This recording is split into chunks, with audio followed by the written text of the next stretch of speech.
निमंत्रणाला मानून आपण सर्व आलात त्याबद्दल आपल्या सर्वांचं आभार मानतो। अधिवेशनाच्या शेवटच्या दिवशी अर्धवट ज्ञान असलेले आणि अर्धवट वकिली केलेले अनिल परब यांनी माझ्यावरती विधिमंडळाचे नियम मोडून जे आरोप करायचा प्रयत्न केला त्याचा खुलासा करण्याकरिता आज मी आपल्या समोर इथे बोलावलेला आहे। अधिक वेळ घेणार नाही, 10 मिनिटातच लक्षात येईल की अर्धवट वकील अनिल परब यांनी जे अकलेचे तारे विधिमंडळामध्ये तोडलेत आणि सत्य परिस्थिती नेमकी काय आहे। पहिला विषय जो त्यांनी घेतला तो म्हणजे माझ्यावरती महसूल राज्यमंत्री म्हणून मी वाळू चोरली, वाळू मी तिथे चोरणी विकली, माझ्याच जागेमध्ये तिथे वाळू सापडली, काहीतरी फोटो वगैरे दाखवले पहिली गोष्ट। आणि अजून काही आरोप केले की माझे कार्यकर्ते तिथे वाळू उपसा करतायत, अनधिकृत वाळू उपसा करतायत, त्यांना माझं आशय आहे, त्यांनी माझा मिरवणुकीचा खर्च वगैरे केलेला आहे असं त्यांनी माझ्यावरती जे आरोप केले। पहिला प्रश्न किंवा पहिला विषय, मंडणगड तालुक्यामध्ये महाप्रळ जवळ महादेव नाला म्हणून आहे। या महादेव नाल्यामध्ये त्या आजूबाजूच्या शेतांमध्ये, घरांमध्ये, गावामध्ये, वाड्यांमध्ये अतिवृष्टीमुळे त्या नाल्याचं पाणी त्या गावात शिरतं आणि म्हणून तिथला गाळ हा उपसला गेला पाहिजे, तिथला गाळ हा काढला गेला पाहिजे अशा पद्धतीची ग्रामपंचायतची मागणी। त्या ग्रामपंचायतच्या मागणीच्या आधारे 2022ला आमदार असताना माझी मागणी ही मी जिल्हाधिकाऱ्याकडे रीतसर केली होती। जी काही कायदेशीर प्रक्रिया पूर्ण करून ज्या व्यक्तीने तिथे गाळ काढण्यासाठी जी परवानगी मागितली त्या व्यक्तीला रीतसर नियमानुसार कायद्यानुसार गाळ काढण्याची परवानगी दिली गेली। त्यांच्याकडनं 2023 ते 2024 या 1 ते 1.5 वर्षाच्या कालावधीमध्ये 500 ब्रास ची रॉयल्टी ही 100 असं करून 500 ब्रासची रॉयल्टी भरून घेतली गेली। त्यांनी तो गाळ तिथे काढला आणि रीतसर कायदेशीर त्यांनी तिथे कारवाई केली। त्यानंतर पुन्हा ह्या मे महिन्यामध्ये तर पुन्हा 500 ब्रासची त्यांना परवानगी दिली गेली। विशेष म्हणजे ही 500 ब्रासची पुढची परवानगी देत असताना हायकोर्टाच्या आदेशाने ज्या अकीब मुकादम ज्या कार्यकर्त्याचं आमचं तिथे नाव घेतलं गेलं, ह्या कार्यकर्त्यांच्या नावाने किंवा ह्या कार्यकर्त्यांनी हायकोर्टामध्ये जे अपील केलं त्या अपिलानुसार त्यांना तिथे हायकोर्टाची परवानगी मिळाली आणि हायकोर्टाच्या परवानगीनुसार 500 ब्रासची वाळू तिथे त्यांना रॉयल्टी भरण्यात आली। म्हणजे respondent number 4 directed to issue the royalty book for carrying out the permitted work ही हायकोर्टाची ऑर्डर आहे। मे महिन्यामध्ये हायकोर्टाची परवानगी घेऊन त्यांनी वाळू नाही गाळ उपसा तिथे केलेला आहे। आता अर्थातच ह्या सगळ्या परवानग्या मिळाल्यानंतर नंतर त्यांनी रीतसर तिथे कारवाई केली। त्यांचं अजून एक म्हणणं होतं की तिथे ईटीएसची मोजणी झाली, मग ईटीएसची मोजणीचा अहवाल अजून काय आला नाही। त्यांचं अजून एक अज्ञान समोर येत आहे।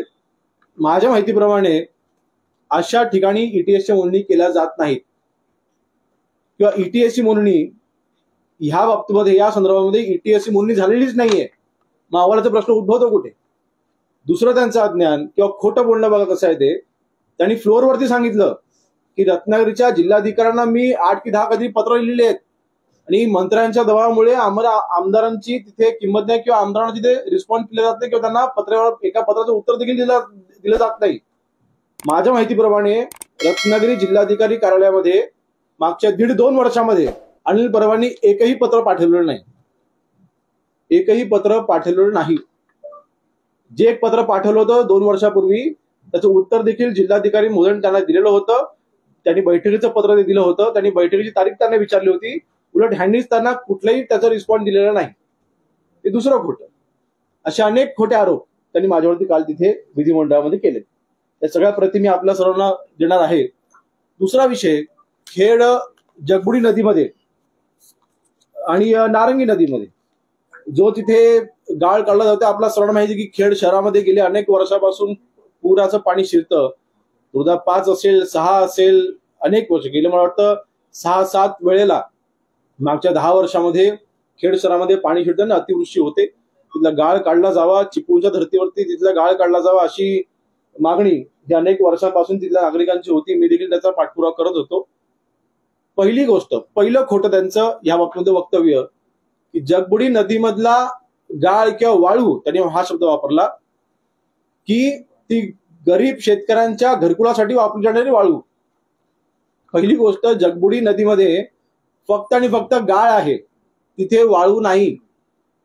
घरकुलासाठी जी आपण वाळू देतो त्यासाठी महसूल विभागाने, माननीय बावनकुळे साहेबांच्या नेतृत्वाखाली महसूल विभागाने आता जे नवीन तिथे आपण कायद्याने नियम केलेले आहेत त्यानुसार वाळूची परवानगी ही घरकुलासाठी दिली जाते. ह्या जगबुडी नदीचा आणि घरकुलांच्या वाळूचा काही संबंध नाही. शेतकऱ्यांना त्यांच्या शेतामध्ये भराव करण्यासाठीची जो गाळ आहे तो गाळ घेऊन जाण्यासाठी जी परवानगी आपण देतो त्यानुसार ह्या जगबुडीचा गाळ काढण्यासाठीची परवानगी किंवा तो गाळ घेऊन जाण्यासाठीची परवानगी 24 शेतकऱ्यांना दिली गेलेली आहे. 24 शेतकऱ्यांना. ह्याच्यामध्ये फक्त योगेश कदमचं नाव जोडलं गेलेलं आहे, तिथेच फक्त हा गाळ घेऊन गेलेला आहे. आणि बरं, हा गाळ आहे, हा कुठेही विकला जात नाही, कोणी विकत घेत नाही. मग जिथे गाळ विकूच शकत नाही अशाच ठिकाणी वाळू मी चोरली किंवा महसूल राज्यमंत्री म्हणून मी तिथे वाळू चोरून विकली, हा आरोप त्यांचा खोटा आहे. फक्त बदनामीच्या दृष्टीने त्यांनी हे सगळं तिथे केलंय. दुसरं, ज्या संस्थेचा त्यांनी तिथे उल्लेख केला, ज्या कॉलेजचा त्यांनी तिथे उल्लेख केला, योगिता डेंटल कॉलेज, ह्या कॉलेजमध्ये आजच्या घडीला मी तिथे सदस्य नाही. म्हणजे मागच्या 1 वर्षापासून मी तिथे सदस्य नाही. त्या संस्थेवरती मी सदस्य नाही. त्या संस्थेशी सध्या आजच्या घडीला माझा काही संबंध नाही किंवा सन्माननीय रामदास भाई देखील त्या संस्थेवरती नाहीत. अशा वेळेला बघा, शेवटी 24 शेतकऱ्यांना ज्या परवानग्या दिल्या गेलेल्या आहेत त्या 24 शेतकऱ्यांच्या मध्ये कुठे अनियमित झाली असेल तिथे कायदेशीर कारवाई होईल. त्या ठिकाणी माझा हस्तक्षेपाचा काही प्रश्न उद्भवत नाही. महसूल राज्यमंत्री म्हणून माझी जबाबदारी आहे. कुठे माझा हस्तक्षेप असेल आणि महसूल राज्यमंत्री म्हणून मी कुठे दबावापोटी मी कोणाची कारवाई रोखली असं कुठे असं तर गोष्ट वेगळी होती. परंतु फक्त खोटं बोलायचं, दादांत बोलायचं, सभागृहाची दिशाभूल काल त्या दिवशी अनिल परब यांनी केली. तिसरा विषय जो त्यांनी तिथे काढला, काही दिवसांपूर्वी पोलिसांनी केलेली कारवाई, सन्माननीय रामदास भाई या बाबतीमध्ये खुलासा केलेला, मी त्याच्यावरती अधिक वेळ घेणार नाही. परंतु पुन्हा त्यांनी अकलेचे तारीखे तोडलेत आणि अर्धवट वकील म्हणून त्यांनी त्यांचे ज्ञान जे तिथे वाटलंय, त्यांनी जो तिथे कायदा वाचून दाखवला की एखाद्या व्यक्ती म्हणजे त्या जर का एखाद्या प्रिमाइसवरती कारवाई झाली तर त्याला बॉम्बे प्रोहिबिशन ऍक्ट नुसार सेक्शन 79 नुसार हा मालकच जबाबदार असतो, त्यांना तिथे क्लेम केलं. परंतु पुन्हा इथे दिशाभूल कशी केली बघा, जी कारवाई झालेली आहे ती त्या बॉम्बे प्रोहिबिशन ऍक्ट नुसार झालेलीच नाही. सेक्शन 79 नुसार हा तिथे लागूच होत नाही. जी कारवाई झालेली आहे ती Maharashtra prohibition of options dance in hotel, restaurant and bar rooms and protection of dignity of women section 8 नुसार त्याच्यामध्ये स्पष्ट म्हटलेलं आहे या ऍक्ट मध्ये की जर का, मी ते वाचून दाखवतो आपल्याला, सेक्शन 8 मध्ये स्पष्ट म्हटलेलं आहे, owner or proprietor or manager or any person acting on behalf who uses the place in contravention of section 3 shall or on conviction be punished. जो तिथे ज्याचा तिथे ताबा आहे, जो तिथे ज्याने ती वास्तू भाड्यावरती घेतलेली आहे तीच व्यक्ती त्यासाठी जबाबदार राहील. तो गुन्हा हा त्याच व्यक्तीचा असणार आहे, मालकाचा नसणार, हे कायदा म्हणतंय. सभागृहामध्ये चुकीच्या कायद्याचा रेफरन्स देऊन जे माझ्या आईची बदनामी करायचा प्रयत्न केला, ज्या गोष्टीशी माझ्या आईचा काहीही संबंध नाही, म्हणजे आता हे अर्धवट वकील इतक्या खालच्या पातळीवरती गेलेले आहेत, महाविकास आघाडीचे नेते इतक्या खालच्या पातळीवरती गेलेले आहेत की चुकीचे आरोप करून मंत्र्यांच्या आईंना पण बदनाम करायचं. आईला तरी ह्याच्यामध्ये आणू नका. इतकं घाणेरडं राजकारण जर का तुम्हाला करायचं असेल भिडा ना आमच्याशी. एवढं घाबरत असाल आणि माझ्या आईची खोटी बदनामी महाराष्ट्रासमोर तुम्ही जी केली आहे, तुम्हाला माफी मागावी लागेल. तुम्हाला माफी मागावी लागेल. त्या दिवशी तुम्ही म्हटलात आराराबांचे शाप लागतील. ह्याच ठिकाणी काही दिवसांपूर्वी मी स्वतः पत्रकार परिषद घेऊन सांगितले, गृहराज्यमंत्री म्हणून महाराष्ट्रामध्ये अनधिकृत बार जे चाललेत त्यांच्यावरती कारवाई ही मी स्वतः सुरू केलेली आहे. अशा वेळेस जे काही म्हटलं जातंय, म्हणजे जर का माझ्या ह्याच्यामध्ये कुठला चुकीचा हेतू असता किंवा मला या गोष्टी लपवून ठेवायच्या असत्या तर मी कारवाई झालीच नसती. झालेल्या कारवाईवरती मी हस्तक्षेप केला असता. गृहराज्यमंत्री म्हणून आज जे माझ्याकडे पॉवर आहे त्याचा मी दुरुपयोग केला असता. तसं मी काहीच केलेलं नाही. अशा वेळेस जे काय त्यांनी तिथे शब्द वापरला, त्यांनी सर्व काय शब्द वापरला तिथे, conflict of interest. Conflict of interest अर्धवट वकिलांना करायची त्याचा अर्थ माहिती नाही. कॉन्फ्लिक्ट ऑफ इंटरेस्ट कशाला म्हणतात? जर का एखादा मंत्रीपदाचा उपयोग करून घेऊन तुम्ही स्वतःच्या कुटुंबियाला फायदा मिळवून दिला, ह्याचा फायदा कुठला झालाय? कुठे फायदा झालाय?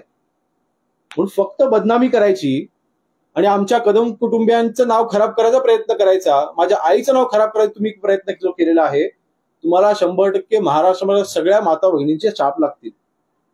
आर.आर.बांना माहिती, आर.आर.बा वरून पाहत असतील. एक गृहराज्यमंत्री म्हणून त्यांना माझ्याकडनं जे काम अपेक्षित ते मी करायचा प्रामाणिकपणे प्रयत्न करतोय. महाराष्ट्रामध्ये अनधिकृत बार रोखण्यासाठी मी जी मोहीम चालू केलेली आहे, मागच्या जर का तुम्ही एक दीड महिन्याचं तुम्ही आलेख घ्या, महाराष्ट्रामध्ये नवी मुंबई असेल, मीरा भाईंदर असेल, या ठिकाणी अनधिकृत बारावरती आपण ज्या कारवाया केलेल्या आहेत, आपण धडक कारवाई आणि अग्रेसर कारवाई केलेल्या आहे. आणि आज पुन्हा एकदा सांगतोय की या अशा सगळ्या गोष्टीने मी कधी डिस्टर्ब होत नसतो. आज गृहराज्यमंत्री म्हणून जी माझ्यावरती जबाबदारी आहे ती पार पाडत असताना ह्या कारवाया अजून कडक मी करणार आहे. या अशा कारवाया, या अनधिकृत बारच्या ज्या वरती कारवाई आहेत अजून आम्ही गांभीर्याने घेऊन अजून त्याच्यामध्ये अग्रेसर मी स्वतः त्याच्यामध्ये उतरणार आहे. दुसरं, माझे कार्यकर्ते वाळू उपसा करतायत. आता कशा पद्धतीने हायकोर्टाच्या परवानगीने ते तिथे काम करतात हे मी पाहिलंय. तर माझ्या निवडणुकीमध्ये माझा कार्यकर्ता जर का अधिकृत व्यवसाय करत असेल, हायकोर्टाच्या परवानगीने व्यवसाय करत असेल आणि त्याचा तुम्ही आमच्यावरती आक्षेप घेत असाल आणि बदनामी करत असाल तर आम्ही ते सहन करणार नाही. मग तुमचे कार्यकर्ते काय करतायत? अनिल परब यांचा केबलचा व्यवसाय मुंबईमध्ये आहे. मग त्या केबलच्या व्यवसायामध्ये त्यांच्यासोबत कोण कोण गुंड जोडले गेलेले आहेत ह्याची देखील माहिती आपण दिली पाहिजे. अनिल परब केबलचा व्यवसाय हाताळत असताना त्यांचे जे सहकारी आहेत, त्यांची अशी काही लोक आहेत, त्यांचे असे काही कार्यकर्ते आहेत जे गुंडगिरी करून वसुली करतायत. मग त्याच्या बाबतीत तुम्ही काय बोलणार आहात? आज गृहराज्यमंत्री म्हणून त्या सगळ्याची देखील चौकशी आम्ही करणार आहोत. आपल्याला माहिती असेल काही दिवसांपूर्वी विधिमंडळामध्ये गुरुवारच्या दिवशी एक लक्षवेधी लागली होती, शेवटच्या दिवशी लक्षवेधी लागली होती. त्याचं उत्तर मी दिलं होतं गृहनिर्माण मंत्री महोदयांच्या बिहाफवरती. त्यावेळेस प्रेमनगर मधली एक झोपडपट्टी पुनर्विकास वसनाचा प्रकल्पाचा विषय तिथे आला होता. आपण त्याची माहिती घ्या. तिथे ज्या पद्धतीने लोकांना फसवलं गेलंय, 103 कोटीचं भाडं 2016 पासून थकवलेलं आहे आणि त्याचं भूमिपूजनाला अनिल परब स्वतः गेले होते. त्यांच्या कार्यकर्त्यांवरती 10 दिवसापूर्वी तिथे गुन्हा दाखल झालेला आहे. ती जी स्कीम ज्या पोलीस स्टेशनच्या अंडर आहे त्या पोलीस स्टेशनमध्ये अनिल परबच्या जवळच्या कार्यकर्त्यावरती गुन्हा दाखल झालेला आहे. त्याच्याबद्दल तुमचं काय म्हणणं आहे? त्यांच्यावरती 25 लाख खाल्ल्याचे आरोप आहेत आणि कदाचित मला शंका आहे, आम्ही आता चौकशीचे आदेश मी त्या उत्तरामध्ये दिले, कदाचित त्यामध्ये शंका आहे की अनिल परब देखील त्याच्यामध्ये सामील आहेत. मग अशा वेळेला एक बोट जेव्हा तुम्ही दुसऱ्याकडे दाखवताय, 3 बोट स्वतःकडे ह्याचं तुम्ही भान ठेवा. आणि जे माननीय शिंदे साहेबांनी काल सांगितलं, काचेच्या घरात राहणाऱ्यांनी दुसऱ्यावरती दगड मारू नये. आम्ही जर का सुरुवात केली, सत्तेचा दुरुपयोग करायला आम्हाला कोणी शिकवलेलं नाही, पण कायदा कुठे मोडीत काढला असेल तर त्याच्यावर कारवाई करायला देखील आम्ही पुढे मागे पाहणार नाही. आणि म्हणून मला वाटतं जे काही सभागृहामध्ये तिथे विषय मांडले गेले ते दादांत खोटे आणि फक्त महायुतीच्या नेत्यांना बदनाम करण्याकरता योगेश कदम म्हणून मी आज पुन्हा एकदा सांगतोय, जे काही 3 प्रकरण त्यांनी सांगितली, या तिन्ही प्रकरणामध्ये प्रत्यक्ष किंवा अप्रत्यक्ष योगेश कदमचा काडी मात्रही संबंध नाही. म्हणजे मी पहिल्या दिवशी सांगितलं होतं, प्रत्यक्ष काय संबंध आला तर नक्कीच मी राजामध्ये मी असं माझं वक्तव्य होतं. त्या वक्तव्य आजही ठाम आहे. प्रत्यक्ष अप्रत्यक्ष तुम्ही सिद्ध करून दाखवा ना, गोल गोल गोल फिरवून. आणि म्हणून मला वाटतं जे काही मी आता सांगितलं हे सगळे कागदपत्र मी आपल्याला देणार आहे. कशा पद्धतीने सभागृहाची दिशाभूल केली. आणि विशेष म्हणजे मी आज पुढच्या 2 दिवसामध्येच माननीय सभापती महोदयांनी अध्यक्ष महोदयांना मी पत्र देणार आहे की त्यांनी 35ची नोटीस दिल्याशिवाय मी सभागृहामध्ये अनुपस्थित असताना त्यांनी हे सगळे आरोप माझ्यावरती मंत्री म्हणून केलेले आहेत, जे नियमबाह्य आहे. रेकॉर्डवरून काढण्यासाठी मी सभापती महोदयांना आणि त्याच्यावरती रीतसर नियमानुसार कारवाई करण्यासाठी मी सभापती महोदयांना स्वतः पत्रव्यवहार करणार आहे, त्याची कारवाई करणार सांगणार आहे. आणि विधिमंडळामध्ये अनिल परब ह्याच्यावरती मी हक्कभंग देखील दाखल करणार आहे. काही दिवसांपूर्वी अनधिकृत डान्सबारवर कारवाई केली होती, मध्यरात्री धाड टाकली होती, तो एक प्रकरण किंवा तशा प्रकारची कारवाई तुम्ही गृहराज्यमंत्री म्हणून करताय, म्हणून हा आरोप विरोधकांकडून किंवा रामदासभाई सातत्यानं मातोश्रीवर पण टीका करतायत.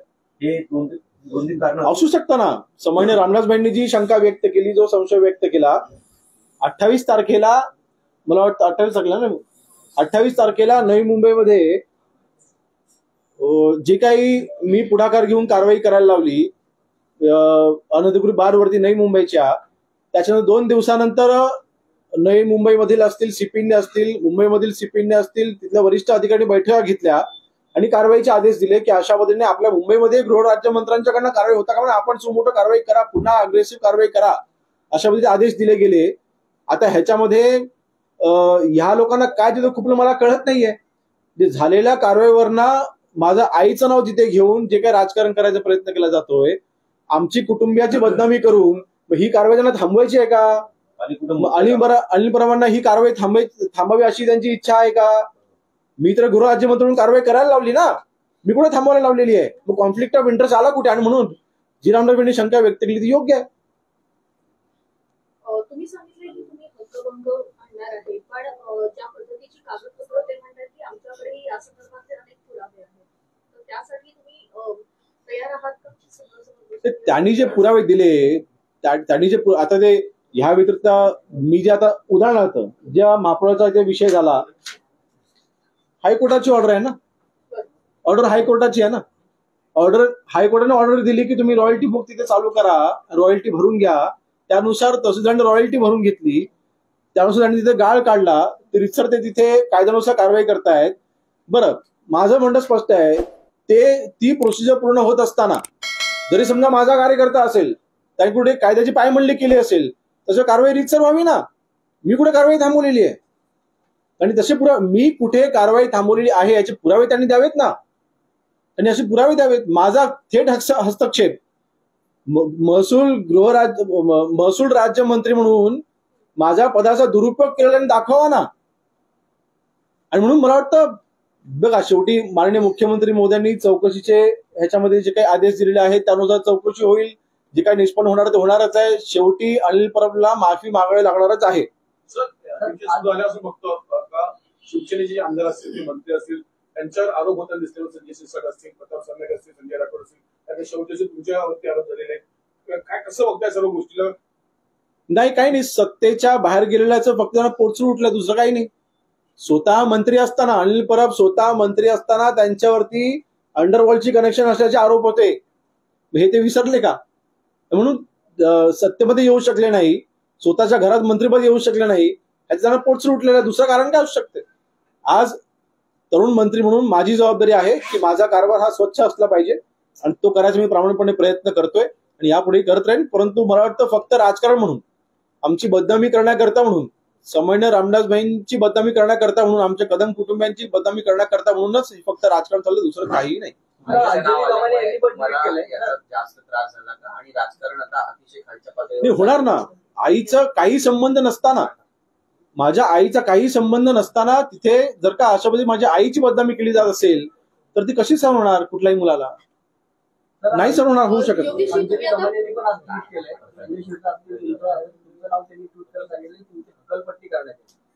अंजली दमानी आहे बघा, त्या सामाजिक कार्यकर्ता आहेत, ठीक आहे, त्यांना माझी बाजू आता करायची, माझे पत्रकार परिषदेमध्ये काही डॉक्युमेंट मी त्यांना देखील पाठवून देईन.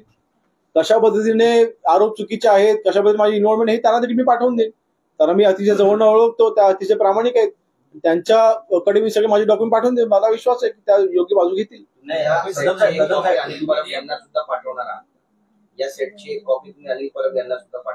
त्यांच्याकडे सगळी कॉपी 100% असणारच आहे, पण सगळं दाबून ठेवायचं. स्वतःला हवं ते सोयीचे डॉक्युमेंट फक्त फोटो दाखवायचे, या कुठली गोष्टी दाखवायची नाहीत, ही त्यांची नीती आहे. म्हणून तर ते खोटं बोलतायत. म्हणजे गोष्टी माहिती असाचा भाग नाही, ते खोटं बोललेले आहेत. हे सगळं माहिती असताना देखील कशासाठी? योगेश क्षेत्राला बदनाम करण्यासाठी. तुम्ही आरोप केलेले आहेत की अनिल परब यांचेही अनेक गुंडांचे वसुली करतायत. तुम्ही त्यांच्यासाठी काही कारवाई करणार आहात का, किंवा काही प्लॅन कसं असेल तर ते वसुली करणारे आहेत? आताच 10 दिवसापूर्वीच मगाशी मी जो उल्लेख केला, काही दुकान त्यांच्या कार्यक्रमामध्ये गुन्हे दाखल झालेले आहेत. संजय कदम म्हणून त्यांचा अतिशय जवळचा कार्यकर्ता आहे, त्याच्यावर आता काही दिवसांपूर्वी गुन्हा दाखल झालेला आहे. मग जे तुमचे स्वतःचे जवळचे कार्यकर्ते हे तिथे वसुलीच्या नावाने त्यांच्यावर गुन्हे दाखल होत किंवा जे काही कायदेशीर जी काही कारवाई झालेली आहे त्यांच्यावरती नेमकी जी काही कलम आहेत ती मी आपल्याला माहिती देईन. परंतु जर का आणि त्यांच्यावरती मंत्री असताना देखील त्यांच्यावरती झालेले आरोप याकडे देखील नक्की दुर्लक्ष करून चालणार नाही. गरज पडली त्याची देखील आम्ही चौकशी करणार ना.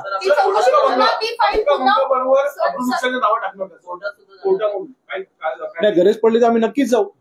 म्हणजे रामदास भेंडे देखील त्या बाबतीत काल वक्तव्य केलंय. आमची जी बदनामी झालेली आहे, जे खोटं बोलून आमची बदनामी केलेली आहे, सभागृहाची गरिमा की त्यांनी तिथे पूर्णपणे मोडीच काढून फक्त त्या सभागृहाचा राजकारणासाठी त्यांनी वापर केला, खोटे पुरावे दिले, खोट्या गोष्टी केल्या, तिथे खोटी वक्तव्य केली. अशा वेळेला त्यांच्यावरती नक्कीच आम्ही तपासून बघू आणि जर का मानहानीचा दावा दाखल करता यायचा आम्ही नक्कीच करू. दुसरी एक गोष्ट त्यांनी तिथे उल्लेख केला की माझ्या काही अनेक कार्यकर्त्यांमध्ये गुन्हा दाखल आहे. त्या जो महादेव नाला जो महापौरच्या मंडणगडचा विषय होता, मागच्या 8 वर्षामध्ये म्हणजे जेव्हापासून मी दापोली मतदारसंघात सक्रिय झालेलो आहे तेव्हापासून त्यांच्यावरती एकही गुन्हा नाही. गुन्हेगार प्रवृत्तीचे लोक कोणाचे कार्यकर्ते आहेत हे आपल्या सर्वांना माहिती आहे, हे महाराष्ट्राला माहिती आहे. आणि म्हणून मला वाटतं माझ्या कार्यकर्त्यांवरती गुन्हे दाखल आहेत. त्या काही 2-3 त्यांनी कार्यकर्त्यांचं नाव देखील घेतलं, त्यांच्यावरती मागील 8 वर्षामध्ये काहीच गुन्हे दाखल नाही. तुम्ही गृहराज्यमंत्री म्हणून जी धडक कारवाई करतात जी धडक कारवाई करतात त्याच्यामागे एक तंतू असा आहे का जो नाराज आहे आणि या पूर्ण प्रकरणामागे तो करता करविता आहे? नाही, मी अशांची फिकर मी करत नाही. मी ज्या कारवाया करतोय राज्यामध्ये त्या कारवाया चालू राहतील. मी अशा भीतीला मी कधी भीक घातलेली नाही.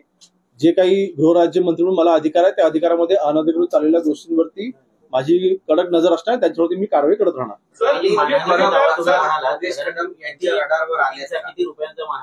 ते आम्ही वकिलांसोबत बसू आणि त्याच्यावरती आम्ही जे काही दावा करायचा आम्ही नक्कीच करू. जे काही आमची बदनामी झालेली आहे हे मात्र खरं आहे, त्याच्यावरती रितसर कारवाई आम्ही नक्कीच कायदेशीर. अनिल परब हे मातोश्रीच्या अगदी जवळचे मानले जातात. मला त्यांचे केबलचे पण व्यवसाय आहे. मग अनिल परब आता योगेश कदम यांच्या रडारवर आहे. नाही बघा, अनिल परब हे मी सुडाचं राजकारण मी कधीच केलेलं नाही. स्वतःच्या पदाचा उपयोग हा सूड उगवण्यासाठी करायचा, ह्यासाठी पद नसतात, ही समाजसेवेसाठी असतात आणि त्यासाठी मी करतोय.